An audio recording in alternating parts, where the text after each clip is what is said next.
morning to the Honorable Ministers of the Council, members of the media, radio listeners via St. Martin Gov Radio 107.9 FM and other radio stations, and online viewers. I'm Relika Roach, and welcome to the live Council of Ministers press briefing for today, Wednesday, December 12, 2018. At this time, I invite the Prime Minister and Minister of General Affairs, the Honorable Leona Romeo Marlin, to address you. Prime Minister.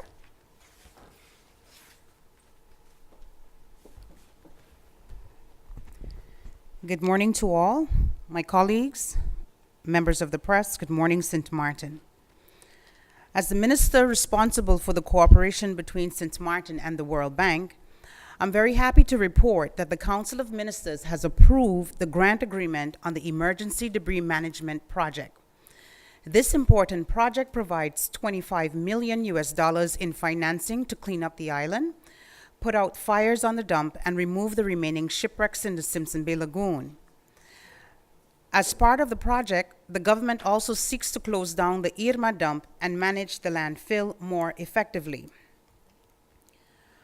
Prior to the official signing of the grant agreement, the government is taking several steps to prepare the fire suppression activities that are part of the Emergency Debris Management Project. The government has also adopted measures to improve the current management of the dump site. The Minister of VROMI will further elucidate this morning when addressed. On the preparation of the fire suppression activities, I would like to highlight that the government is currently conducting a survey in the neighborhood next to the landfill to prepare possible solutions for relocation of the people living in the area.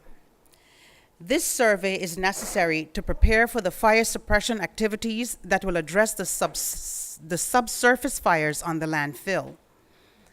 Dump fires and related smoke have been a major concern for the people living in the area and the wider community of St. Martin. We need to get these fires under control, and with the help of the World Bank, we can finally resolve the problem once and for all. Due to the fires on the landfill, there are risks for persons living in the area right next to the landfill, especially once the fire suppression activities start. The government is therefore looking into options for closing off part of the neighborhood. In working with the World Bank, the government is committed to comprehensive safety and security standards and is asking residents for their full cooperation with the survey. On another note, this week the government is welcoming several missions of the World Bank and also the European Investment Bank on the island. They will be working with the Interim Recovery Committee, the ministries, and other key stakeholders on Emergency Recovery Project 1, the upcoming Enterprise Recovery Project, and the Airport Reconstruction Project.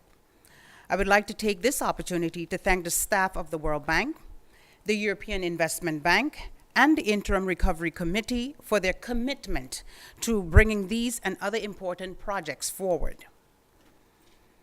I would also like to encourage all interested parties once again to keep a close eye on the announcements of the tenders. There are several tenders open on goods, works, and services.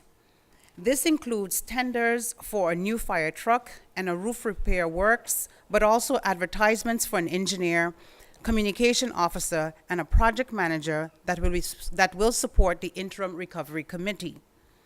All necessary information on these and other tenders can be found on the government's website under the National Recovery tab and on Facebook on the National Recovery Program Bureau. Tenders are also published on the government's information page in the Daily Herald. Concerning the sale and purchase agreement of Scotiabank by the Republic Bank of Trinidad, I hereby inform that the management of Scotiabank has requested a postponement of the meeting that was scheduled on December 7th with government and the central bank. A new meeting with all stakeholders will convene at a later date in early 2019. And lastly, by way of this press briefing, I would like to clarify the miscommunication concerning the Council of Ministers recess from Monday, December 24th until December 8th, 2019. Let me emphasize that the day-to-day operations of government will continue as customary, and the ministers will continue to carry out their individual tasks. In order to avoid the end of the year rush of advices, the Council of Ministers decided to be proactive and informed the civil service on November 21st, 2018, via an internal email or memo to submit all their pending advices before, especially considering the holidays. As it is commonly known, the Council of Ministers holds its weekly meetings every Tuesday and, when necessary, continues on Thursday. The next 2 Tuesdays following December 18th are the 25th, which is Christmas Day, and January 1st, which is New Year's Day. Thus, no meetings of the Council of Ministers can be held unless it's an emergency. Government will open on January 2nd, 2019. In the spirit of transparency, we believe it is necessary to inform the public at large and clarify any miscommunication and/or misinterpretation. Please note that a majority of ministers will be on the island and available to meet should any emergency arise. Any minister taking vacation during this period must avail themselves when necessary. These are my reports and updates today. I thank you and I await your questions. Thank you, Prime Minister, for your opening remarks. At this time, I invite the Minister of Education, Culture, Youth and Sport, the Honorable Wycliffe Smith, to address you. Minister Smith.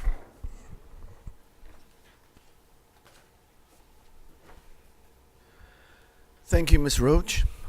Greetings to all gathered here this morning, Madam Prime Minister, Honorable Ministers, the Department of Communications, members of the press, as well as the listening and viewing audiences via radio, television, and social media. Good morning, Sualiga. The Division Study Financing hereby informs the general public that the application period for the study financing from the Government of St. Martin for the scholastic year 2019-2020 will take place from December 1st, 2018 to January 15th, 2019. Please note that the study financing application is completely digital and online. Persons who are interested must go to their website at www.studyfinancing.sx and complete the application process there. The study financing will subsequently schedule an appointment with the applicant to verify the original documents.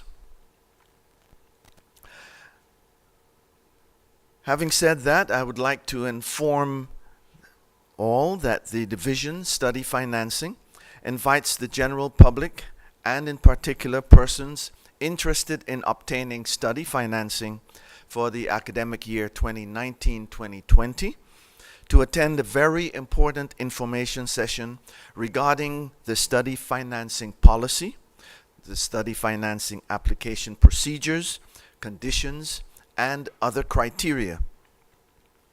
This session will be held today, Wednesday, December 12th, 2018, right here in the Government Administration Building on the first floor in meeting room number 1 from 6 p.m. to 7:30 p.m. One of our cultural stalwarts, Yume, better known as Yume Dormois, or Dormois, has launched his art exhibition at the Shear Art Gallery in Philipsburg. The theme of his exhibition is 60 Shades of Yume Dormois. Another man of many talents is Romeo Carty, and he works here in the government building. He also has his art exhibition on display at the Ruby Butte Art Gallery, better known as the Silk Cotton Gallery in Friars Bay. The theme of Romeo's exhibit is Natural Mystic. If you have not yet visited, I encourage you to go and see those beautiful and inspiring paintings of these two men. Congratulations, Yume and Romeo. Keep up the good work. With regards to cricket and swimming, congratulations to Casey Carty and to Vadim Zemkiv. Casey made an excellent score recently in the opening of the West Indies Championship, while Vadim made history when he represented St. Martin in the FINA Short Course World Championships and took fourth place in the 400-meter freestyle event in 11 seconds. We are proud of our athletes. St. Martin, our flag is being flown high in many new arenas. And that is why I remind you that sports matter. Concerning the Philipsburg Jubilee Library, much has been said, and I would like to also say the following. Based on reports from both the Labor and Fire departments, the board of the Philipsburg Jubilee Library has closed its doors to the public until further notice. Both departments indicate that it is not safe to operate the library under the current conditions. And as you may or may not know, the library falls under the competency of the board of the Philipsburg Library Foundation. In other words, the total management and operation fall directly under the board. Annually, the board receives a subsidy from government to the amount of 1,907,000 guilders. In addition, the building of the library is insured directly by government along with the many other government buildings that government owns or that government is renting. Prior to Hurricane Irma, the library building was insured for an amount of 1.4 million guilders, and the contents were insured for 664,000 guilders. The damages to the library building were assessed for 551,707 guilders. However, the library claimed that the building was totally destroyed. Note that the inventory of the library at that time was not assessed. After all government buildings were assessed, government felt that the assessments were too low. As you may know, after many months, government was finally able to hire an external adjuster who is reviewing all the assessments and damage claims as we speak. Another unfortunate development immediately after the hurricane was that representatives of the World Bank visited many of the damaged buildings, such as the library and the schools, and the impression was created that these damaged buildings would be repaired and rebuilt with monies from the World Bank. School boards and the board of the library, among others, were very disappointed when they learned that this was really not the case. Discussions between the board of the library and my predecessor led the board of the library to seek a temporary solution, namely the renting of an adjacent building for the amount of $16,500 or 29,700 guilders per month. When this advice was submitted to the Council of Ministers, it was decided to reject the advice based on the following reasons. Insurance money, one, is meant for repairs and or for rebuilding and not really to be used for paying rent. Secondly, the board of the library did not have any plans as to how long they would need to rent until the library was rebuilt. In other words, the insurance money could be totally consumed by the rental agreement, after which the library could be out on the street again. According to the Council of Ministers, using the insurance money to pay monthly rent without having a plan to rebuild in terms of time and money was not a good or a sound investment. While the board was working on a rebuilding plan, the Ministry of Education, Culture, Youth and Sports, through the Minister of VSA, offered the library, as a temporary solution, several of the collapsible containers that had been donated to the government. Because it is amazing what one can do with containers. Thanks to the Radiothon that was organized by Laser 101 and the many donations from the community, the board of the library has been able to raise funds that will help to bring the library several steps closer to rebuilding. The library board is currently in the process of selecting an architectural firm that will work on the design and layout of the future library. I wish to mention here that the board of the library also forms part of the National Heritage Center, which is comprised of representatives of the Philipsburg Jubilee Library, the St. Martin National Heritage Foundation, which is the museum, and the St. Martin Archaeological Center. The aim of the National Heritage Center is to jointly occupy one building. It is estimated that this new building would cost around $12.5 million. The government will continue to support the library and the board of the library. The board, which is the competent authority to operate and manage the Philipsburg Jubilee Library. And as it makes its plans to rebuild the library, the government will certainly be supportive of those plans, and those plans will certainly be in keeping with the needs of today's society. Of course, the government will continue to subsidize the library to the amount of $1,097,100 guilders, and hopefully in the future this amount can increase. Furthermore, the government is currently, with the aid of the external adjuster, trying to see if the 551,707 guilders damage claim can be increased, and the government will also try to get as much as possible in damage claim for the contents of the inventory of the library. And with that said, I conclude my presentation today. Thank you for watching and for listening, and I'll be available for any relevant questions that you may have.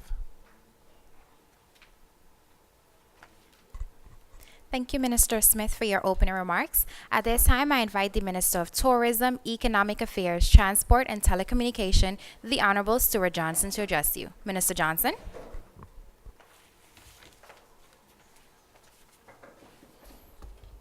Members of the press, those listening and viewing via social media, my fellow colleagues in the Council of Ministers, people of St. Martin, good morning.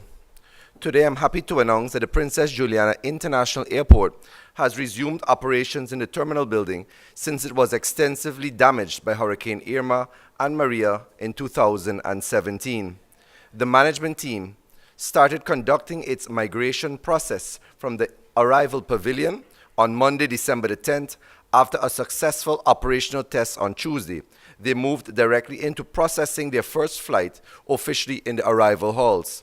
That first flight was a Winair flight from Sabo, which landed around 7:50 a.m. Tuesday morning, with my father being one of those passengers, enabling me to get a first-hand feedback experience. Meanwhile, work has already begun to remove the arrival and departure pavilions and the tents from their temporary locations.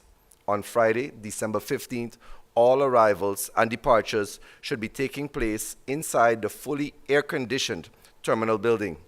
This serves as part of Package 1, temporary operations of the Princess Juliana International Airport, and I want to thank the airport's operational management team for their hard work. Also occurring on December 15th is the long-awaited return of Air Canada to St. Martin. Then on December 22nd, Air Transat will also be returning to St. Martin. This is an indication that the Canadian market and the North American markets are rebounding. This benefits the island in several ways as it gives travelers direct links to St. Martin. These returning flights also open up additional connection options for travelers. It goes without saying that the Canadian and North American markets have for many years been a significant source for visitor arrivals to our destination. Early in 2019, we are also looking forward to the return of Sunwing to St. Martin. Sunwing Airline brought 18,232 passengers to the island between November and April in 2016, 9,681 passengers between May and October of that same year, and 10,017 passengers between May and October of 2017. These critical partners in the hospitality industry continues to show strong commitment to our government and the destination, and for that, we are truly grateful. We cannot ignore the fact that tourism is our way of life on St. Martin. Every business depends mostly on the arrival of visitors at all ports. This is why my cabinet and the Ministry of Tourism has continued to reach out to stakeholders to let them know that, and not only are we open and ready for business, but our marinas, the airport, and harbor are being rebuilt with significant improvements as a matter of priority. Speaking of the marine industry, I recently returned from a very fruitful trip to Antigua over this past weekend, where I was given the opportunity to provide updates to captains and crew members, as well as other key stakeholders, on the progress being made in St. Martin, where the marine industry is concerned. They were eager to get information about the work we on St. Martin have been doing to clear the waterways and make sure that the Simpson Bay Lagoon and the surrounding areas are safe for the arrival of super and mega yachts. These yachts, when in port, contribute significantly to our economy, and their return and increase in numbers form a vital part of the overall economic recovery plan, and we look forward to welcoming them back very soon. Today, December 12th, I will be at the airport along with fellow Rotarians of Rotary Sunset to welcome Rotary International President Barry Rassin of Rotary Club of East Nassau, New Providence in the Bahamas, of District 7020 to our island.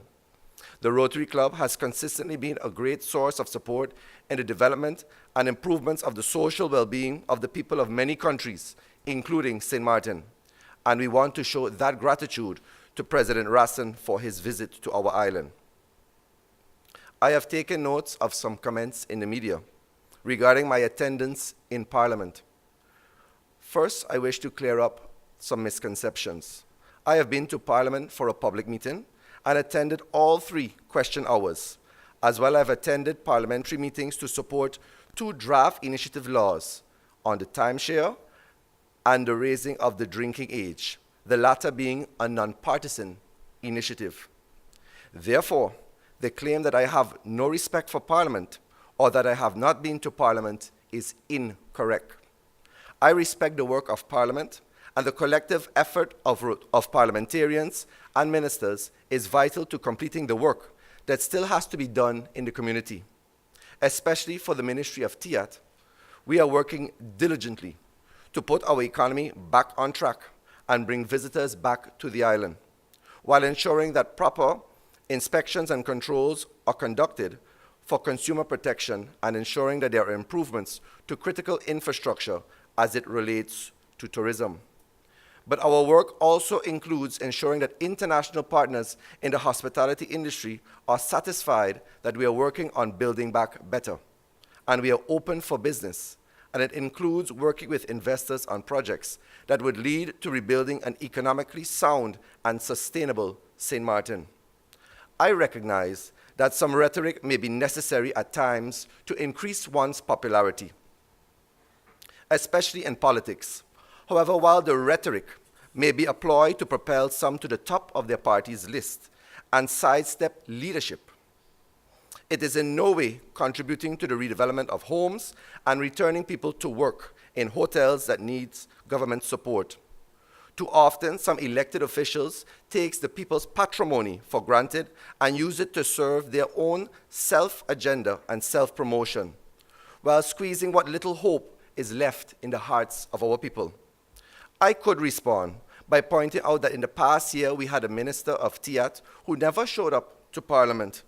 I could also point out the past actions of certain MPs who reportedly attended trainings without paying has resulted in me and members of the St. Martin Tourist Bureau not being able to register to attend perhaps the most important hospitality trade show to promote St. Martin to major airlines and other stakeholders unless the bill left behind is paid. I could also point out that there has been adverse effects on forcing the St. Martin Tourism Bureau to pay a higher cost, forfeiting any chance the early bird prices at a time when every dollar we spend counts to rebrand our destination post-Hurricane Irma. I could go on and on and on, but the point is that these things do nothing to serve the interest of the people of St. Martin, who are desperate for work and desperate to return to their homes and put a roof back over their children's heads. Let me be clear. When it comes to attending Parliament, I am happy to update the members on the progress being made by the hard-working people within the ministry, despite all the comments to the commentary. Finally, I wish to take this opportunity to remind the business community of the National Accounts Survey currently being conducted by the Department of Statistics. Through this survey, the Statistics Department is collecting financial information from a sample of business establishments and foundations in order to ensure recent economic developments. These entities received the survey in October 2018 by law. Respondents have a period of 2 months' time to submit their complete data to the department. Business and foundations are therefore urged to provide their completed questionnaires by or before the end of this month. As always, STAT will process the received data with the strictest of confidentiality. The information will help the department to compile official statistics such as the gross domestic product and real growth. We appreciate the cooperation the department has received thus far, and I encourage all remaining entities to make sure that they submit and complete the forms ahead of the deadline. That brings me to the end of my opening remarks, and I await questions from the media. Thank you. Thank you, Minister Johnson, for your opening remarks. At this time, I invite the Minister of Justice, the Honorable Cornelius De Weaver, to address you. Minister De Weaver.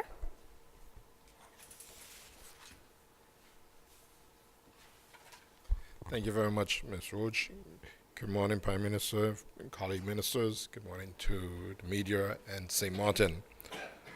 As part of the continuing efforts to provide a safe environment for holiday shoppers, the Police Force of St. Martin has commenced their annual Holiday Task Force initiative and is without any doubt doing its utmost to protect you, your family, your property, and our visitors.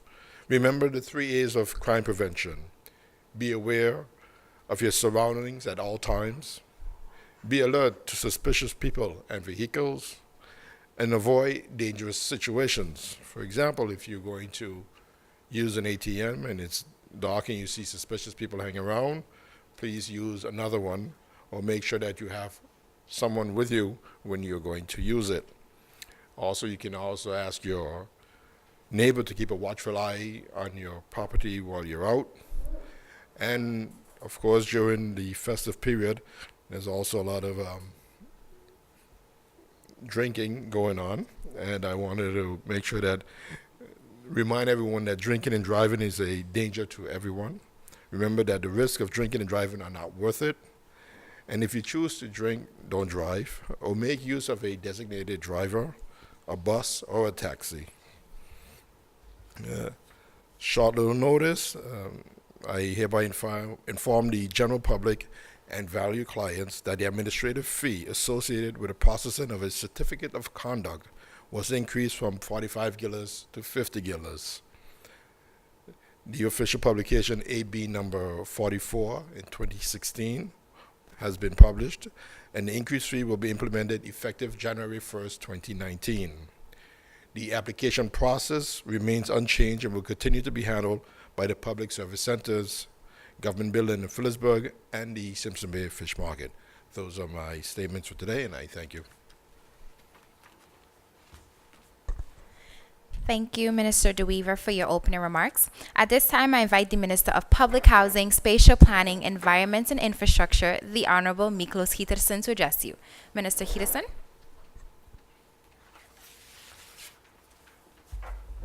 Thank you, Ms. Roach.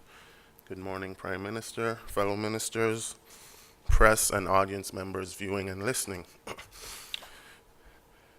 Today I join with the Prime Minister, Romeo Marlin, in expressing my pleasure in the approval of the grant agreement for the Emergency Debris Management Project. With the signing of the agreement, months of preparation and planning can now turn into execution. Though I want to stress that while this will not be a 1, 2, 3 process, the signing of the grant agreement is an important milestone that needs to be recognized. I also think that it is important to highlight some of the measures taken by the Ministry of RUMI in advance of the grant agreement, which are to improve the management and carrying out of the works on the dump, whereas 2 days ago, the tender for the new management of the landfill was launched. This tender document has been heavily vetted to ensure that the broad scope of the work has been incorporated. This includes, among other things, the monitoring and registration of incoming waste streams, providing fire suppression support and coordination, maintaining access roads and boundary fencing of the landfill, emergency response on demand, daily coordination of the activities on the landfill, and all other relevant activities. Already put into place at the landfill by the ministry is 24/7 security that controls the landfill's access. Also launched in recent weeks have been tenders for vital equipment, including a bulldozer, landfill compactor, the waste scale, and a water truck. As the work continues to move along, the community will be continually updated on all progress. My press briefing today is very short, and this concludes my press briefing. Thank you. Thank you, Minister Hitterson, for your opening remarks. If you've just joined us, you are watching the live Council of Ministers press briefing. We now move on to the question and answer session. Stephen Sorrellin of PJD2 Radio, you have the floor. Prime Minister, Ministers, good morning. My question is for the Minister of Education. During a press briefing sometime back, you mentioned that the process to start the pre-law program had already started. How far ahead are you with the pre-law program? Thank you for your question. The pre-law program is to be organized and established and set up by the University of St. Martin. The government has indicated, of course, that it will financially support it. So the University of St. Martin is the one, and I have not received any information from the university recently as to how far they are with this. Thank you, Minister Smith. Lyndon Brown of BCN TV, you have the floor. Good morning to the people of St. Martin. Seasoned greetings, and also to the ministers. Question to Minister Gittison. Glad to see you again. For years it have been pending that the people around the dump will be removed. And I overheard the Prime Minister also highlight that also. Do you have a timeline? Because it is unhealthy, it have been said, months and years, it is unhealthy. They are still smelling the stench, and the Prime Minister said that there will be some delocation. Do you have in plan where and how soon? Thank you for the question, Mr. Brown. There is no timeline as for the relocation of the people around the dump. This week, I understand that there was some evaluations going on. They went out on the spot to see exactly what is going on, how many people are living in the so-called the zone that we are concerned with, and how many businesses are there, etc. So we still have to assess that information and put a timeline to it to see exactly how we would plan on moving them if that is the necessary step that we have to take. Thank you. Thank you, Minister Peterson. Andrew Bishop of stmartinnewsonline.com, you have the floor. Good morning, ministers. I have questions for everybody, but I will start with Minister Peterson. Sir, we understand and we have noticed and commend you on the way that you've been doing the road patching. But there's some other important aspects. There is a road going up to Guanabay, where there's no railings, and there's also another road in the Hope Estate that goes up behind the school that has no railings. How soon could we see that fixed? Thank you for the question. The Guanabay Road, I must honestly say, was not on the list, but there is a list of roads that we are planning on putting rail lanes on. The Sualiga Road, for instance, is one across from the Melford Hazel sports facility. The road behind the school, I am aware of it. I'm not sure if that road is also on the list. A time frame, I would have to get back to you on that. I cannot give you a specific time frame now on when those works will be executed, but we are aware of the situations and we are planning on addressing them as soon as possible. Thank you, Minister Thank you. Peterson. Alita Singh of the Daily Herald, you have the floor. Good morning, Rolika. Thank you. Good morning, Prime Minister, Ministers of the Council. My first question is for the Minister of Education, and it has to do with the library. It's a two-part question. The first part is, you never completed a statement of what happened after the containers were offered to the library board.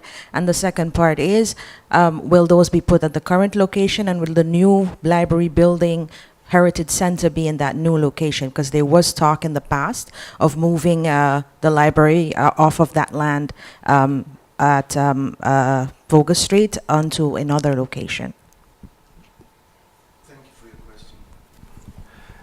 As far as the containers are concerned, they were offered to the board.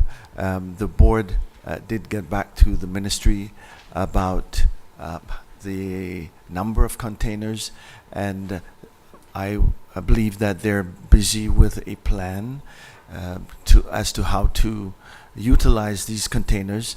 I'm pretty sure that they would be placed on the land where the library currently is located. As far as my talks with the library board is concerned, as well as the talks with the museum and the archaeological center, it is the intention to rebuild on the same spot where the library is now. Thank you, Minister Smith. We now move on to the second round of questions. Stephen Cerulean, you have the floor. Minister of VCYS, based on reports reaching me, the university similarly is going through some financial hardship. Have you been brought up to speed, and what has been done from your angle to ensure that the financial situation at USM is corrected? Thank you for your question. The Council of Ministers is very much aware, and myself, very much aware of the financial difficulties that the University of St. Martin is undergoing. We have had discussions with the board, and I can safely tell you that the Council of Ministers has decided to assist the university with to help them through the financial difficulties.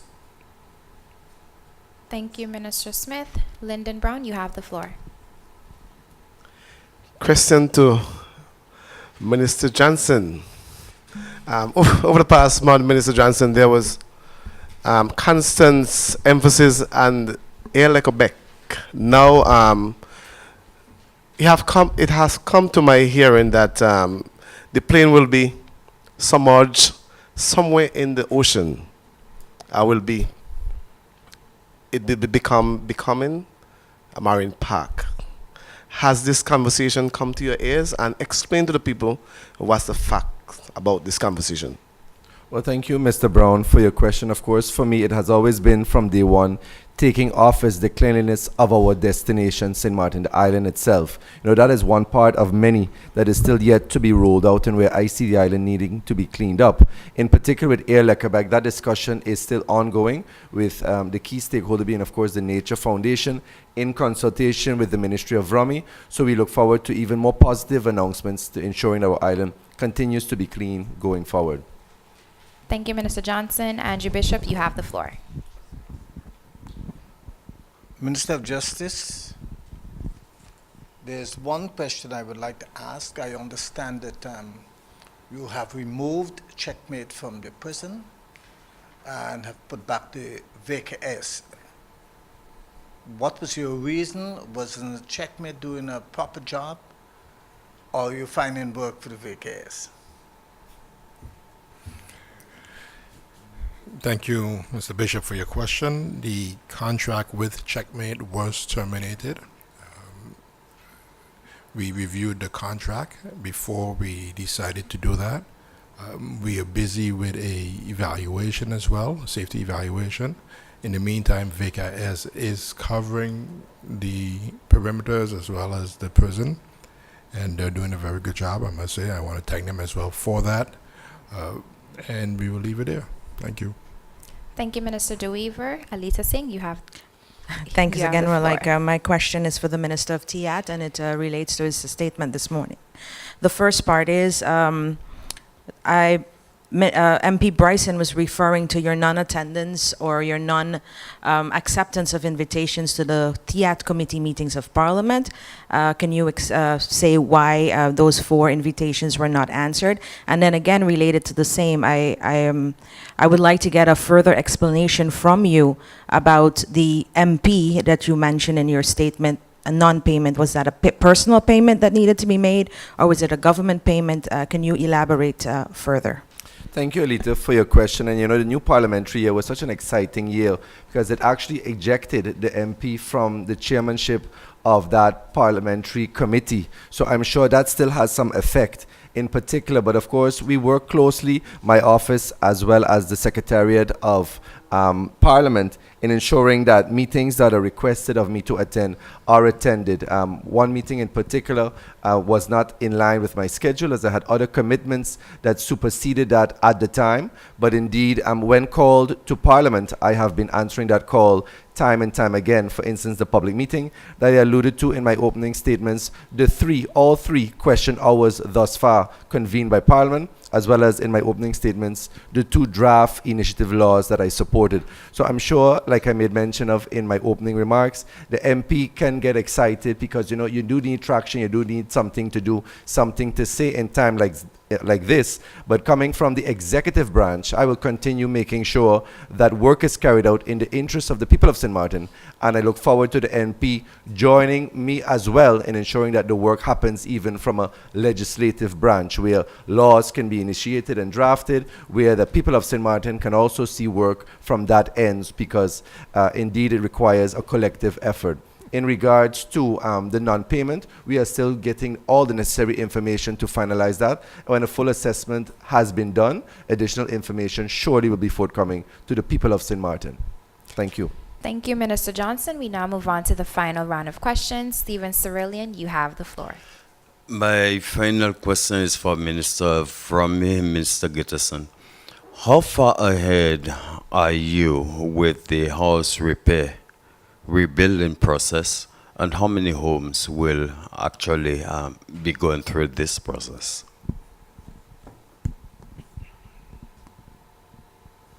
Thank you for the question. Stephen, let me pull up some numbers here for you. I just had it in front of me. Okay. We have 186 homes assessed so far and 341 pending assessment. From the 341, 81 no longer needs assistance, 108 needs assistance, 21 no contact info was given, 7 of them only windows and doors need to be worked on. 124 were unable to be reached by phone. And from the 186 homes that were assessed so far, only 74 of them meet the criteria. Vrami's pilot project worked on 7 of these homes, which are completed or near completion. 28 of those homes do not meet the criteria. 17 are pending further research. 50 of them no longer need assistance, and 10 of them have damaged roofs beyond repair. So, and this is information that I just recently received last night. So I still have to assess to see, in terms of the time frame, how much longer we would be working on these homes. Thank you. Thank you, Minister Heatherson. Lyndon Brown, you have the floor. Question to the Prime Minister. Minister, you have traveled to the Bahamas with the rest of the Caribbean counterpart. Could you brief us on how successful the meeting was? Thank you for that question. Indeed, I was invited by the First Caribbean International Bank to attend and speak on behalf of St. Martin as it relates to what St. Martin is doing as it relates to climate change, resilience, etc. The preliminary consensus from all of the islands is basically that there's a lot to do in building back more resilient within the whole Caribbean region. And the banks and the representatives that were there were showing us the possibilities of merging together as a Caribbean region in order to secure financing to build back a more resilient country, and the need for us to cooperate together as a region.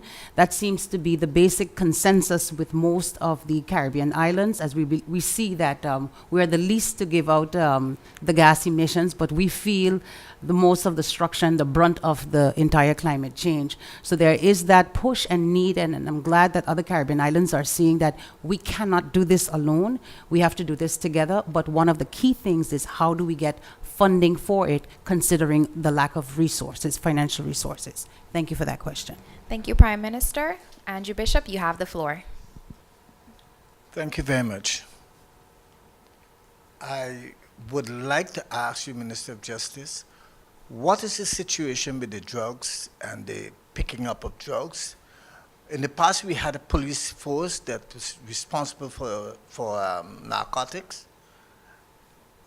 We are hearing that on the French side, that they have had a big drug bust. We're not hearing anything on the Dutch side about picking up drugs or drug couriers coming to St. Martin. Have they stopped?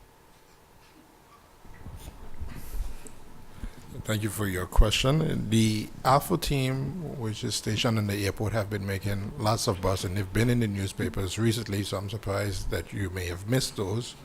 I would also like to commend them for the work they're doing, and I hope they continue doing it. And I believe by them doing what they're doing, whether it's falsified documents, people traveling with cash way over the amount that they're allowed to, or even drugs, because we've had a couple of those as well, that the message is going out there very strong that, hey, St. Martin is not the place to be messed with. And, you know, the numbers will show that. We're coming towards the end of the year. The numbers will be coming out pretty soon. I'll make sure I share that with you. But compared to last year, we've had a significant drop, and I want to commend the police force, customs, immigration, and all of them for the wonderful work that they do, as well as the Coast Guard. And we'll be launching some stuff on Friday with the Coast Guard, so I look forward to informing you more of those happenings. But I believe I answered your question. Thank you. Thank you, Minister DeWeaver. Alita Singh, you have the final question. Thank you, Relaika. My question's for the Justice Minister. You mentioned in your opening statement that the fee for the Certificate of Good Conduct would be increased by 5 guilders. Can you give a reasoning for that? And should we expect other justice fees to increase, along with what have you made from what is the income from the Certificate of Good Conduct? This decision was made prior to me taking office. It was made in 2016 and published in 2016.